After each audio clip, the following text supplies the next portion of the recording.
আমাদের দাবি একটাই, ধর্ষণকারীর মৃত্যুদণ্ড নিশ্চিত করতে হবে এবং আমাদের মা বোনদেরকে রাস্তাঘাটে তাদের নিরাপত্তা দিতে হবে এবং আমরা ভাইরা যারা আছি তাদেরকে সচেতন করার জন্য, যে মা বোনদেরকে নিরাপত্তা দেওয়ার জন্য, যে এবং সমাজকে সচেতন করার জন্য। আপনি দেখা যাচ্ছে মেয়েরা, আমরা অনেক সময় দেখা যায় ধর্ষণের শিকার হয়ে একটি মেয়ে সে সমাজে বলতে পারে না, নীরব ভূমিকা পালন করে।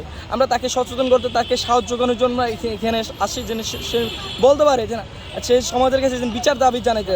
আমরা ধর্ষণের শিকার হয়ে সে বিচার চাইতে পারতেছে না, কেননা সমাজ তাকে সেভাবে নিচ্ছে না। সমাজকে সচেতন করার জন্য, যে একটা মেয়ে যখন ধর্ষণের শিকার হয় সে নিজ ইচ্ছায় ধর্ষণের শিকার হয় না, তো সমাজ যেন তাকে মাথা উঁচু করে এই সুশীল সমাজে বাঁচতে পারে সেই সুযোগ সুবিধা যেন সমাজ তাকে করে দেয়। আমাদের যে আইনগুলো আছে তাদেরকে অবশ্যই তার অ্যারেস্ট অনেকেই হয়েছেন, কিন্তু ওই অনুযায়ী কোনোই সঠিক যেই বিচারটা, ওই বিচারটা কখনোই হয়নি। বিচারগুলো যদি সঠিকভাবে করা হয়, এক দুইজনের অন্তত বিচার করা হলে পরবর্তীতে আর যারা এই কাজগুলোতে লিপ্ত আছেন তারা অন্তত এটাতে একটু ইয়ে করবে যে না, এটার একটা বিচার আছে, আমাদের জীবনের ঝুঁকি আছে।